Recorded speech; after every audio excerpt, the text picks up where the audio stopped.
Canada weather కంటే ఎక్కువ mood swings express entry draw తీసే వాళ్ళకి ఉంటదనుకుంటా భయ్య. మొన్న 529 కట్ ఆఫ్ స్కోర్ చూసాక చాలా మంది ఇంకా ఇండియా నుండి కెనడా పీఆర్ అప్లై చేసుకునే కథ ఇంకా ముగిసినట్టే అని ఫీల్ అవుతున్నారు. నిజంగా ఇంకా ఛాన్సెస్ లేవా? ఉంటే what are the doable options అనే దాని గురించే ఈ వీడియో.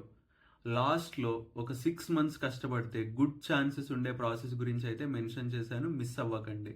నమస్తే friends, welcome to our channel Ramanchi Telugu vlogs in Canada. కొత్తగా వచ్చినట్టయితే అలా ఒక సబ్స్క్రైబ్ బటన్ కొట్టండి. యూస్ఫుల్ కెనడా రిలేటెడ్ కంటెంట్ రాబోతుంది ఛానల్లో.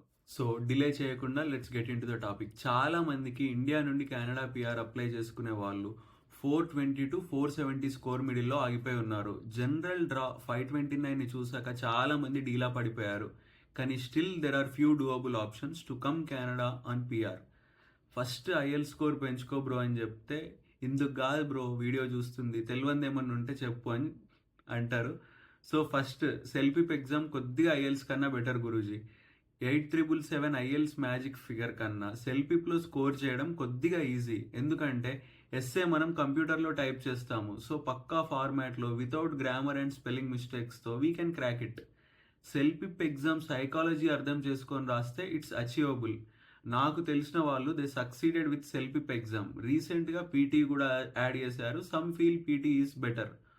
Focus on what suits better for you. Every exam format చూడండి. మీ వీక్ సబ్జెక్ట్స్లో 1% అన్న వీక్గా ఉండే ఎగ్జామ్ ఫార్మాట్ చూస్ చేసుకోండి. ఫర్ సపోజ్ నాకు రైటింగ్ కష్టం, ఐఎల్స్లో హ్యూమన్ ఎవాల్యుయేషన్ అండ్ సెల్ఫిప్లో రైటింగ్ మనం సిస్టంలో రాస్తాము. సో మనం కొద్దిగా ఎడ్జ్ ఉంటుంది, గ్రామర్ అండ్ ఫార్మాట్ అవన్నీ ఫాలో అయితే we can do well. So first way RNIP program boss, rural and northern immigration pilot program. కొంచెం రూరల్ అండ్ రిమోట్ ఏరియాస్లో డెవలప్మెంట్ జరగాలి అని స్టార్ట్ చేసిన ఈ పైలట్ ప్రోగ్రామ్ ఈ ఇయర్ ఎండ్ అవుతుంది. ఇది చాలా సక్సెస్ అని ఈ ప్రోగ్రామ్ని పర్మనెంట్ చేశారు గవర్నమెంట్. ఆర్సీఐపిగా త్వరలో లాంచ్ చేస్తున్నారు. So keep I on that. ఈ ఆర్ఎన్ఐపి ప్రోగ్రాంలో 11 కొద్దిగా డెవలప్మెంట్ నీడెడ్ ఏరియాస్ని ఐడెంటిఫై చేశారు. ఇక్కడ 500 అలా స్కోర్ కూడా చూడరు. ఎలిజిబిలిటీ మీట్ అవుతున్నామా లేదా అని చూస్తారు.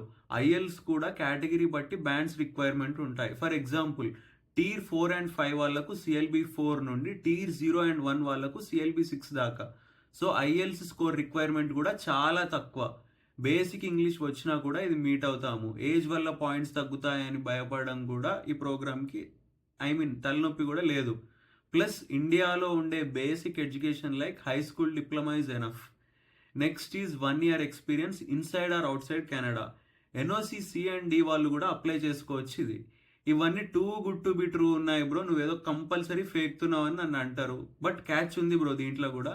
ఏంటంటే జాబ్ లెటర్ ఉండాలి. ఇది కొంచెం కష్టమే, కానీ 11 ఏరియాస్లో కొన్ని రిమోట్ ఏరియాస్ ఉంటాయి కదా, గట్టి ప్రయత్నం ప్లస్ కొద్దిగా పెసరంత లక్ ఉంటే వై నాట్ కెనడా పిఆర్ అంటున్నా. ఎక్కువ కాంపిటీషన్ ఉండని జాబ్స్ ఉంటాయి. ఒకసారి ఆ 11 ప్లేసెస్లో ఉన్న వెబ్సైట్స్ ఓపెన్ చేసి చూడండి. అవుట్ సైడ్ కెనడా ఉన్న వాళ్ళు ఈ ప్రోగ్రామ్తో 1 year వర్క్ పర్మిట్ ఇస్తారు. సో 1 year వీసా టెన్షన్ కూడా ఉండదు మీకు. పిఆర్ అప్లికేషన్ ప్రాసెస్లో ఉంటుంది కాబట్టి 1 year అలా మీకు కలిసి వస్తుంది కూడా.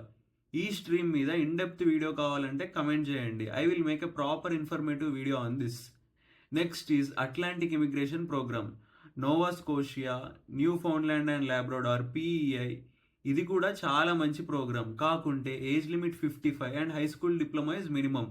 Rest of the things same like RINP. Job offer letter from designated employer ఉండాలి. ఇటు సైడ్ చలి కొంచెం ఎక్కువనే ఉంటుంది. బట్ ఈ మధ్యలో మన ఇండియన్స్ చాలా మంది షిఫ్ట్ అవుతున్నారు. హాలిఫాక్స్ అటు సైడ్ చాలా మంచి ఆపర్చునిటీస్ స్టార్ట్ అవుతున్నాయని చాలా మంది మైగ్రేట్ అయ్యారు. సో ఫైనల్ గా మీకు చెప్పినట్టే లాస్ట్లో చెప్తా అన్నా కదా, 6 months కొద్దిగా గట్టిగా కష్టపడితే చేయొచ్చు బ్రో అని. ఇది కొంచెం డిఫికల్టే గురూజీ, కానీ ఖచ్చితంగా కెనడా రావాలని డిటర్మినేషన్ ఉంటే, రీజన్స్ వెతుక్కోకుండా ఎఫర్ట్స్ పెడితే పిఆర్ రావడానికి చాలా ఫెయిర్ ఛాన్సెస్ ఉంటాయి దీనివల్ల. అదే ఫ్రెంచ్ స్ట్రీమ్. లాస్ట్ డ్రాస్ 436, 410, 388, 336 ఇలా ఉండే స్కోర్స్. అసలు ఈ స్కోర్స్తో పిఆర్ అంటే గట్టిగా కూర్చొని చదవచ్చు.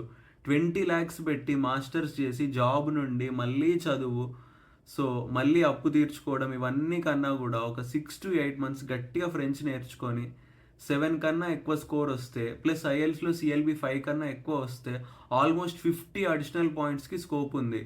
సో మీరు 400లో ఉన్నా కూడా 450లో పడతారు. ఫ్రెంచ్ కేటగిరీ సపరేట్ ఉంటుంది కాబట్టి సపరేట్ డ్రా అండ్ పిఆర్ కూడా కొట్టొచ్చు. ఇదైతే నేను నా క్లోజ్ ఫ్రెండ్స్ అండ్ ఇంట్లో రిలేటివ్స్కి కూడా ఇదే రికమెండ్ చేస్తున్నాను. క్యూబెక్, మాంట్రియల్ అటు సైడ్ హౌసింగ్ ప్రైజెస్ కొద్దిగా తక్కువ, చలి చాలా ఎక్కువ ఉంటుంది. అసలు కెనడా అండ్ చలి మళ్ళీ సపరేట్గా చెప్పొద్దు అనుకుంటా. జాబ్స్ కూడా ఫ్రెంచ్ వస్తే మంచి ఆపర్చునిటీస్ ఉంటాయి. కొద్దిగా న్యూ లాంగ్వేజ్ ఎడ్జ్తో కాంపిటీషన్ కూడా ఎలిమినేట్ అవుతుంది. మంచిగా ప్లాన్ చేసుకొని కష్టపడితే దిస్ ఈజ్ డూయబుల్. నా ఫ్రెండ్స్ డూయింగ్ కొంతమంది. దీని గురించి కూడా ఇంకా డీటెయిల్స్ కావాలి అంటే కమెంట్ చేయండి. I will try to make a video on this. Thanks for your time అండి. I will come back soon with good videos. నమస్తే అగైన్.